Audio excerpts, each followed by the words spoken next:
Hello, and welcome to the 7th episode of Piano Lessons. Marc and Phil here again from Harneys. Today we have the really exciting world of the Three Areas Capital investigation. We have something around MasterCard, something around the JokeDAO, which I know you want to get into, Marc. Jamie Dimon makes an appearance, and of course the Mango Hack. Welcome to Piano Lessons. This is the penultimate one, I believe.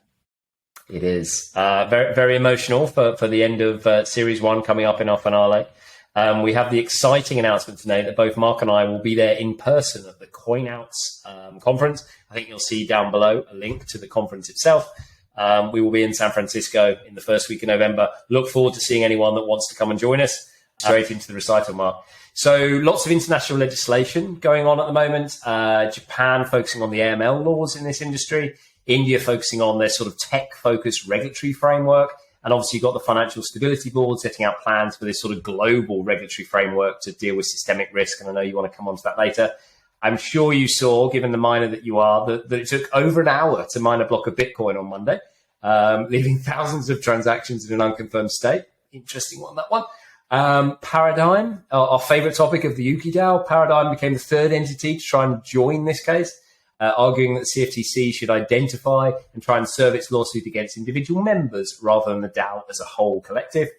US regulators are favourite friends in all of these, CFTC and SEC included, looking into 3AC again, trying to see for a wide range of possible violations on the US side. We talked about Visa, I think, and FTX last week. This week, we've got MasterCard joining with Paxos to help banks offer sort of some form of crypto trading through the verification of transactions and to help banks follow compliance rules, which is great. JokeDAO, which I have to say is one of my favorite launches so far, wants to make DAO governance fun. I'm sure you've entered already, but they have a weekly joke writing contest.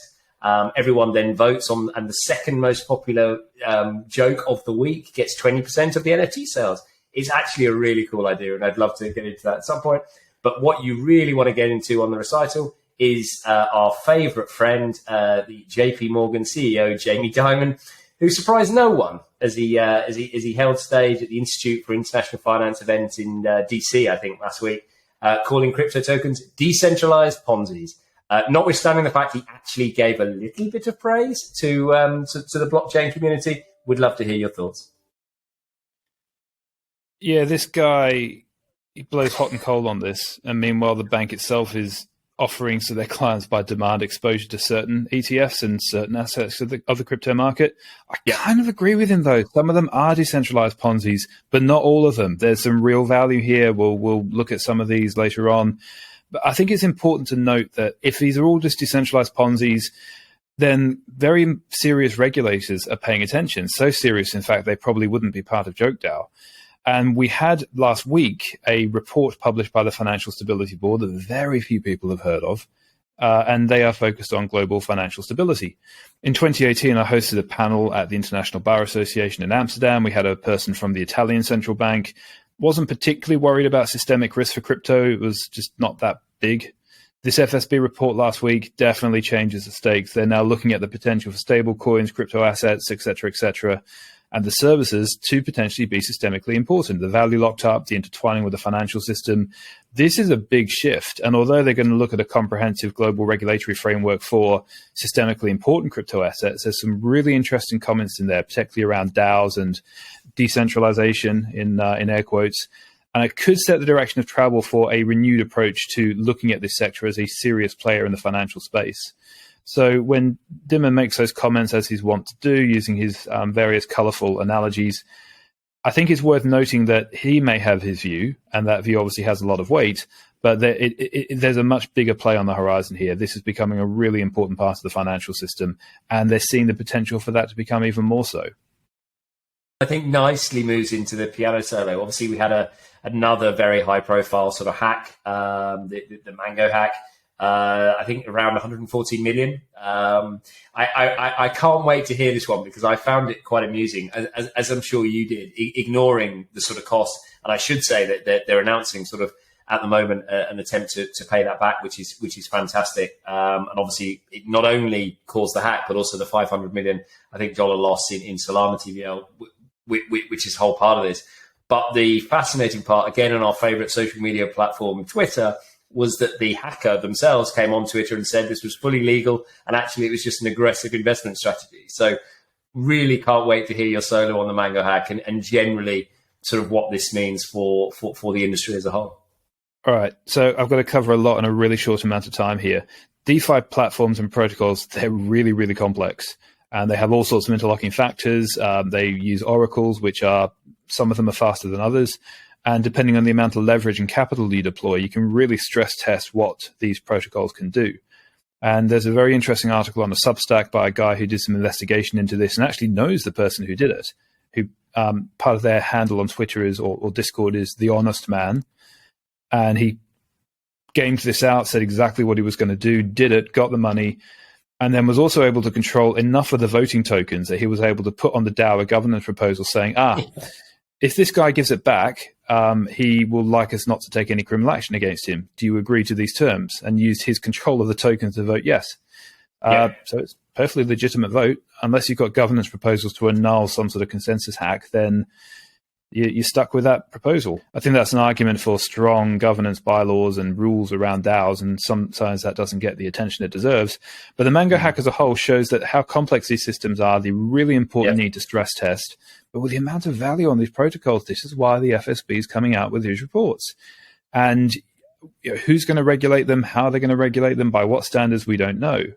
But it just goes to show that nothing was necessarily exploited here, or there wasn't necessarily any kind of breach of security systems. It was just a gamed out strategy. Now, whatever your views on that and the morality of it is up for debate.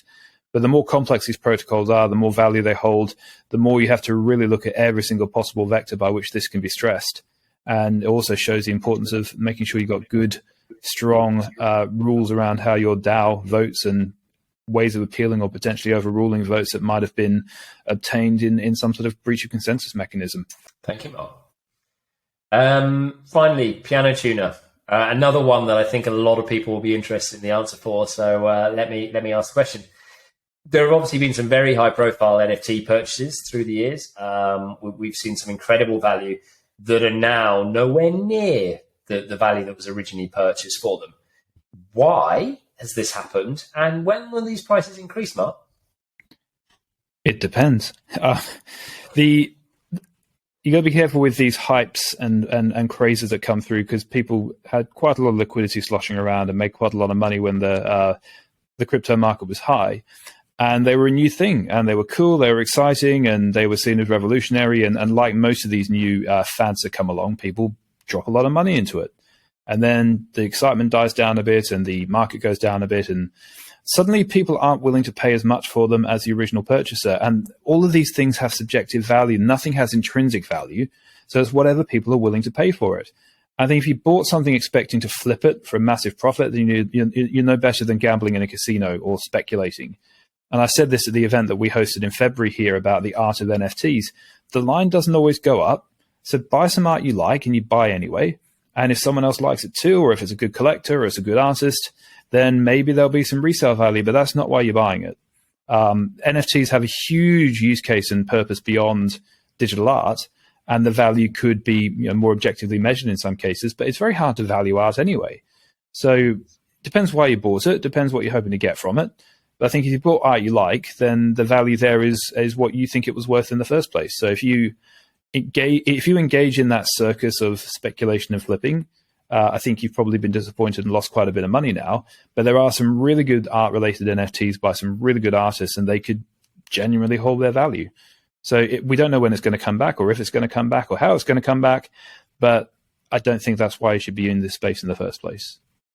Absolutely, and the obvious point to make is that not all NFTs are focused around the JPEG world and art. There are some incredible projects we've been involved with ourselves that have some really interesting use cases and properties that allow people to do some fascinating things with their NFTs going forward. And so it really is taking a careful look of what you want this thing for and what you want to use it for. And that might be art, that might be to go meet your favorite pop star, who knows? But the excitement is there. But as you say, the speculation is something you're just going to have to accept. You need it, though, to drive interest and development of the space. Precisely. Thank you, Mark. Thanks, Phil.